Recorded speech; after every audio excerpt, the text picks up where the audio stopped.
I'm here with Steven, and we've got another great tip for designing a BI system that people will actually use. You got to use trial and error.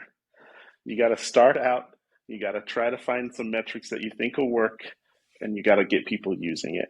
If you try to build it perfect to start, right, you're never going to get it perfect. You're never going to get people using it. And then when you're finally ready to use it, you've already made all the decisions for them. So you need that feedback. You need to try to use it. You need to pick something that you can take action on in 2 weeks and work from there.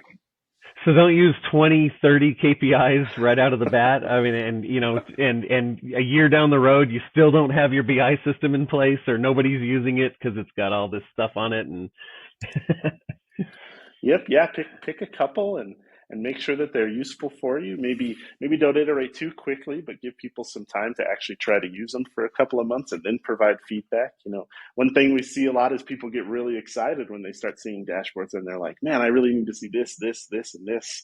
But it's good to take that time to trial and do the error, right? If you're not making decisions on it very quickly, don't have it on your board.